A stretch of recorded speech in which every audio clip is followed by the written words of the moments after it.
जय श्री कृष्ण, राधे राधे। प्रयोजन। गीता के आरंभ में ही अर्जुन कृष्ण से कहता है, कार्पण दोषी पथ स्वभाव प्रछामि त्वा धर्म से मूढ़ चेता यच्छे स्नाचति बहु तन्मे सस्ते सांध में त्वा प्रपन्नम। मेरा संपूर्ण अपनापन भावुकता पूर्ण दया की दुर्बलता से ग्रस्त हो उठा है। अपने कर्तव्य के विषय में मेरा चित्त मूढ़ हो गया है। इसलिए मैं तुमसे पूछता हूँ, मुझे निश्चित रूप से ये बताओ कि मेरे लिए क्या भला है। मैं तुम्हारा शिष्य हूँ, मैं तुम्हारी शरण में आया हूँ, मुझे उपदेश दो। श्रीमद् भगवत गीता एक अद्भुत रचना है। भारतीय चिंतन का जैसा प्रीतम स्वरूप इससे निरूपित है, वैसा कहीं अन्यत्र नहीं है। चक्रवर्ती राजगोपालाचार्य कहते हैं, गीता हिंदू दर्शन और नीति शास्त्र के सबसे प्रामाणिक ग्रंथों में है और सभी समुदाय के हिंदुओं ने इस रूप में स्वीकार किया है। जनमानस में भारतीय संस्कृति के मूल्यों को स्पष्ट करने वाले जो ग्रंथ हैं, उनमें दक्षिण में कम्बल कृत और उत्तर में तुलसीदास कृत रामायण प्रमुख हैं। अन्यत्र अन्य राम कथाएं भी प्रचलित है। इसके अतिरिक्त स्मृति पुराण ग्रंथ भी हैं, लेकिन इनमें भारत की संस्कृति की गीता की पुष्पिका में कहा गया है। भगवत गीता ब्रह्म विद्या और योग शास्त्र दोनों हैं। ये वे नीति शास्त्र अथवा कर्तव्य शास्त्र है जो ब्रह्म विद्या से सिद्ध होता है। लेकिन अगर हम श्रद्धापूर्वक प्रश्न करते हैं और ये विश्वास रखते हैं कि जिससे हम प्रश्न कर रहे हैं वह हमारी उलझन को दूर करने में समर्थ है, तो फिर उसका उत्तर ब्रह्म विद्या से सिद्ध होता है। ये जानने का क्या प्रयोजन है, क्योंकि अगर हम ब्रह्म विद्या की उलझन में उलझ जाएंगे तो हमारे प्रश्न का उत्तर ज्ञात नहीं कब और कैसे मिलेगा। यद्यपि अर्जुन ने कहा कि मैं आपकी शरण में आया हूँ, आपका शिष्य हूँ, तो मुझे स्पष्ट बताए कि मैं क्या करूँ, लेकिन ये कहने के साथ ही कहता हूँ मैं युद्ध नहीं करूँगा।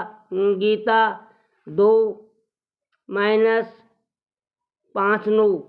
जब हम अपने प्रश्नों का उत्तर चाहते हैं तो हमें अपने मानस के द्वार बंद नहीं करने चाहिए।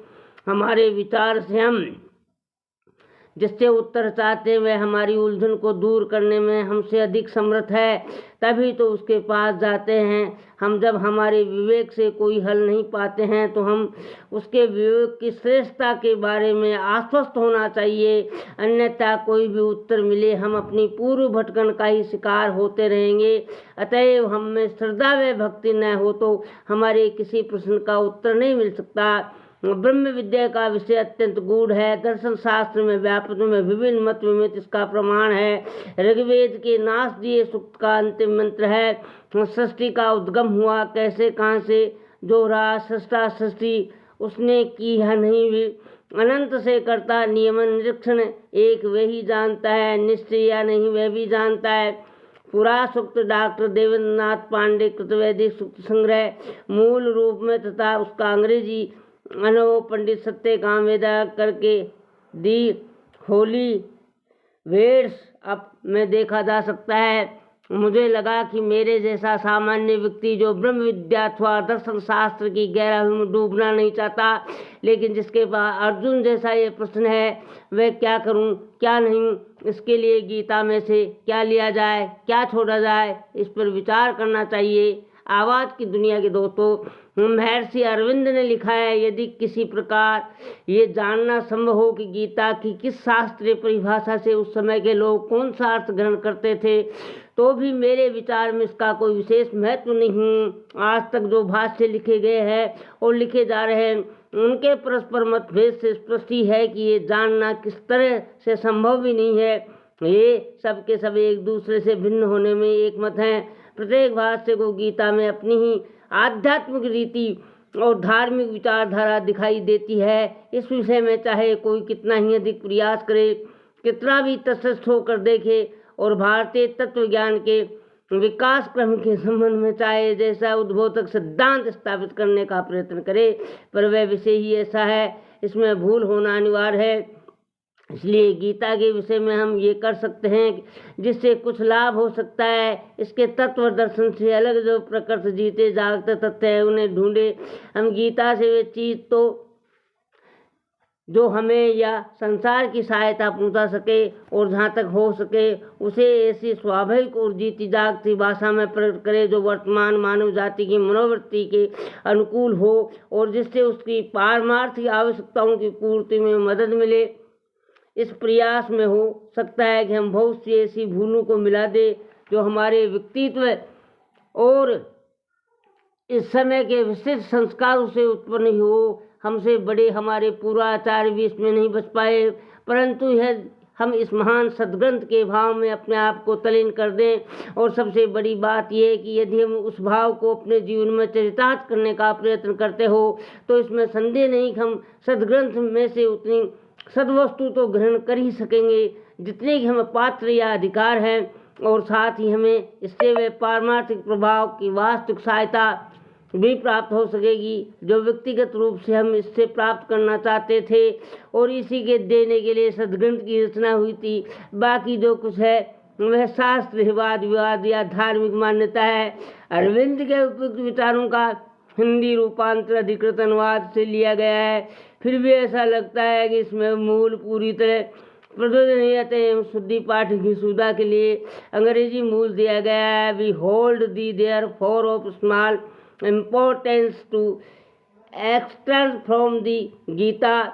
It is ex Medophlonsia's connotation is it was understood by the man of the time, even if the were accordingly possible, that is not possible is sound by the derivation of original comments and which have been and are still begin written upon it, for they all graze in each discitation with all the others. Each finds in the Gita his own statement of manipulation and trend of realization thought, nor will even the most prosting and digestion solipsiship and the most luminous they are oars of the hostess developments of India. Follow Gops save the from invaluable years, but what we can do with purpose to see in the Gita for the 8 years living truth in context apart from their manipulation from to extra from it what can help us of the world at large and to put it in the most natural and helpful to the special needs of our person day. Humanly, no doubts in the estimates we may makes a good daily year born of our own abilities and of the ideas in which we live, as did greater men before us. But if we have trained to live in that spirit, we may be sure of finding in it is much real trust as we are as capable of revealing as well as spreading and fails and ideals help that procentually we are elated to drive from it, and that is after will what surprisers we are written to give. The rest is adamantly disposition or the lowest dosm. Arjun का अपने दोस्त स्वभाव के कारण धर्म सम्मिलित हो जाता है। उसका विचार ही नहीं बल्कि उसका हृदय, उसकी प्राणगत वासनाएं, उसकी संपूर्ण चेतनाएं उपत हो जाती है और धर्म का उसे कहीं पता नहीं चलता क्या करे और क्या न करे। इसको स्थिर नहीं कर पाता, इसलिए वह शिष्ट होकर श्री कृष्ण की शरण में आता है और वह यथार्थ में प्रार्थना करता है कि मुझे वह वस्तु दीजिए जिसको मैंने खो दिया है। एक सच्चा धर्म दीजिए, धर्म का एक स्पष्ट विधान बता दीजिए, एक मार्ग दिखा दीजिए जिसके सहारे मैं फिर दोबारा निश्चय के साथ चल सकूं। वह इस जीवन या संसार के रहस्य और धर्म इन सब के उद्देश्य और हेतु को नहीं जानना चाहता है। केवल धर्म जैसा ऊपर स्पष्ट किया गया है कि लेखक अर्जुन की तरह केवल अपने धर्म का उत्तर चाहता है। गीता प्रवचन अर्जुन के प्रश्न से आरंभ होता है। पृच्छमे त्वा धर्म मूढ़ चेता यच्छ्रति स्नात्र बहु तस्मै। अपने कर्तव्य के विषय में मेरा चित्त मूढ़ हो गया है, इसलिए मैं तुमसे पूछता हूँ, मुझे निश्चित रूप से ये बताओ कि मेरे लिए क्या भला है। मेरे विचार में कृष्ण ने जो उत्तर दिया वह ये है कि अर्जुन को उसके स्वधर्म द्वारा निर्धारित एवं विहित कर्म अनासक्त भाव से करना चाहिए। स्वधर्म क्या है, वह कैसे निर्णित होता है, विहित कर्म क्या होता है, विहित कर्म अनासक्त भाव से कैसे किया जा सकता है, आदि का स्पष्टीकरण जब तक न हो हम कृष्ण के उत्तर को नहीं समझ सकते।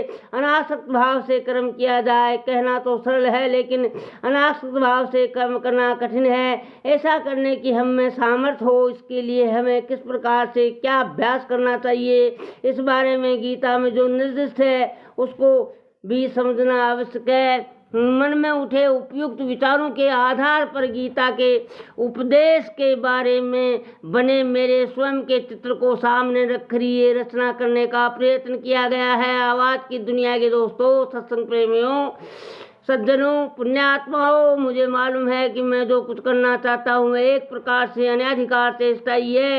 यद्यपि मैंने गीता का अनेक बार पारायण किया है, लेकिन मैं ये नहीं कह सकता कि मैंने गीता को अधोपांत समझने की कोशिश की है, क्योंकि जैसे मैंने प्रारंभ में निवेदन किया मुझे वह शक्य नहीं लगा। मुझे नहीं मालूम कि मैं जो कुछ करना चाहता हूँ वह कर सकूँगा या अपने उद्देश्य में सफल हो सकूँगा, लेकिन जैसा भगवान ने किया है, जो व्यक्ति हमारे इस पवित्र संवाद का अध्ययन करेगा, मैं ऐसा समझता हूँ वह ज्ञान यज्ञ द्वारा मेरी पूजा कर रहा होगा। इसी भाव से मेरे इस प्रयास को समझा जाए। यह रूहानी दौलत है आवाज़ की दुनिया है दोस्तों, अगले जन्म में भी काम आएगी, अब भी काम आएगी। सब्सक्राइब फ्री है, ये नितांत आवश्यक है। आप मैत्री कृपा करें, मेरी आपसे विनम्र गुजारिश है। सज्जनों, मित्रों,